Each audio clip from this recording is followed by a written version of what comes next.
What's up, everyone? It is Diecastbuffet here again. Guys, we have a 2005 Kyle Busch alternate paint scheme from the Racing Champions line. This is a pretty forgotten paint scheme. I only think it ran 1 year. I could be mistaken on that. Regardless, let's go ahead and check it out. All right, folks, here we go. I would say brand new in the studio, but this is a diecast I did get about 20 years ago. What a cool, simple paint scheme for Kyle Busch and kind of one of the forgotten paint schemes. I want to say this ran at the Coke 600 in 2005.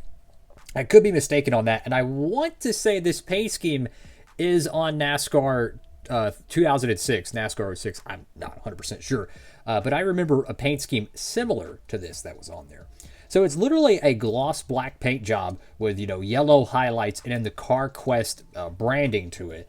It's so simple. It really reminds me of the current day Xfinity backup cars where, like, if Justin Allgaier wrecked his car at practice or something, they would just go to the racetrack with just, a dark charcoal or black race car with the decals for, the hood and side sponsor and the door numbers and stuff.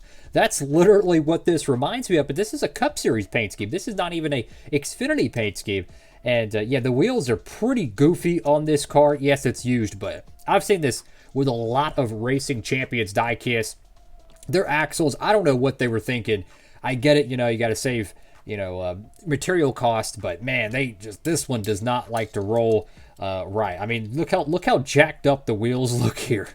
I mean, they might roll independently, but when you get it to the ground, I mean, you can see it's like dragging really badly. Look at that right rear tire. So that's unfortunately one of the cons, if you will, from the Racing Champions line. The value was incredible, right? If you just want something to put on your shelf, amazing value. But if you're wanting a diecast that rolls, maybe, you do a diecast racing with one.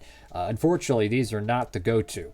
You got Carquest right there on the hood of the diecast. Carquest would be around with a 5-car for quite a bit. They would be on his paint scheme in 2006, 2007.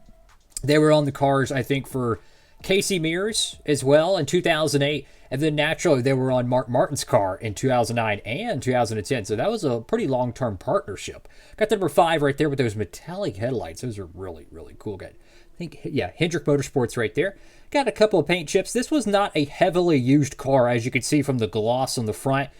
This was kind of a once in a while I would use this paint scheme. I mostly would use the primary 2005 Kyle Busch car, this is a rookie car, by the way. So that's pretty cool.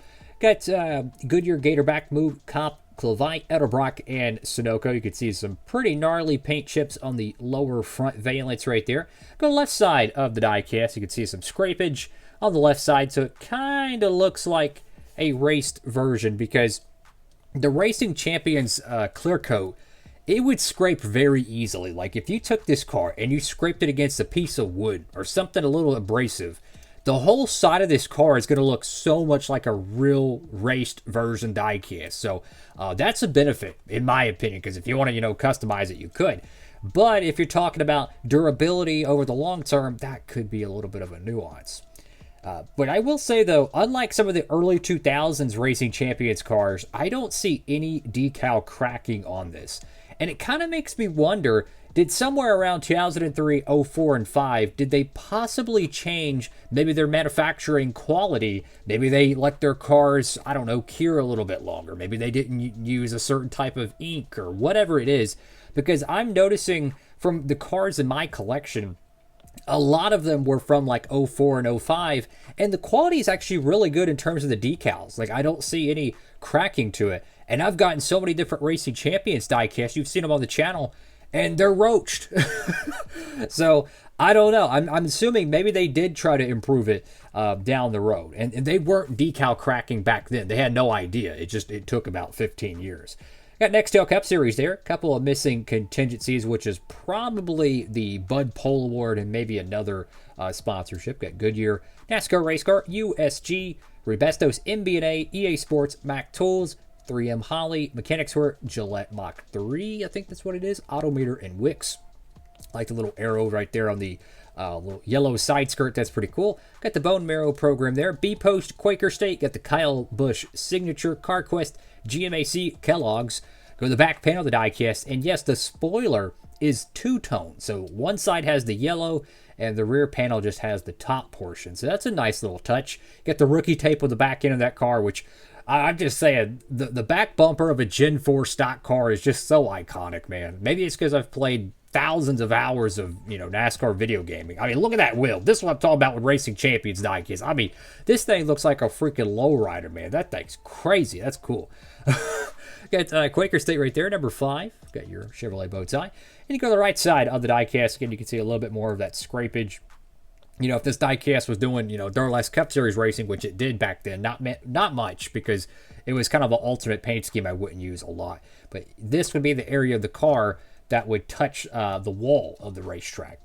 The roof rails, they do have a little bit of wear and tear. I don't know if that's a factory thing or the car, slid on its roof. Oh yeah, here's the bottom panel of the car if you're interested.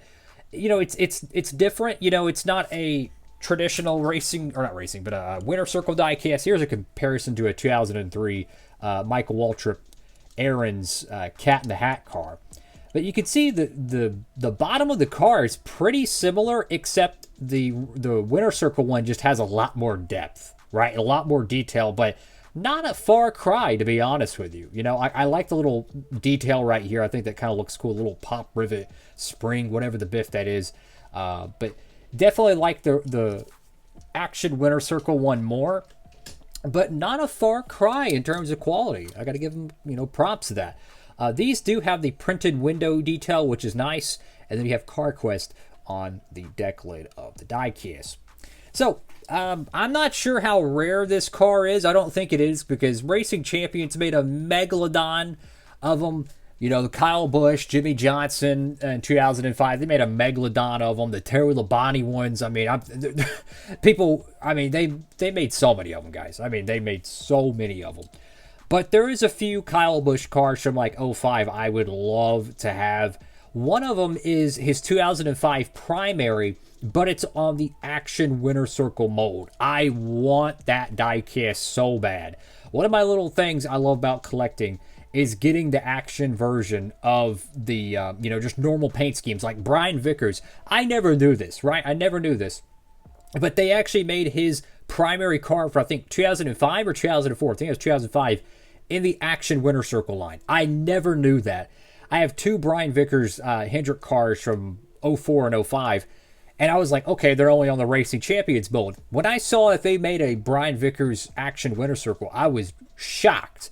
So my point is, if there was a version of this in that, the Action Winter Circle, I would want that. I don't think that exists, unfortunately, but I know the primary car does for 05. Good luck finding it, by the way.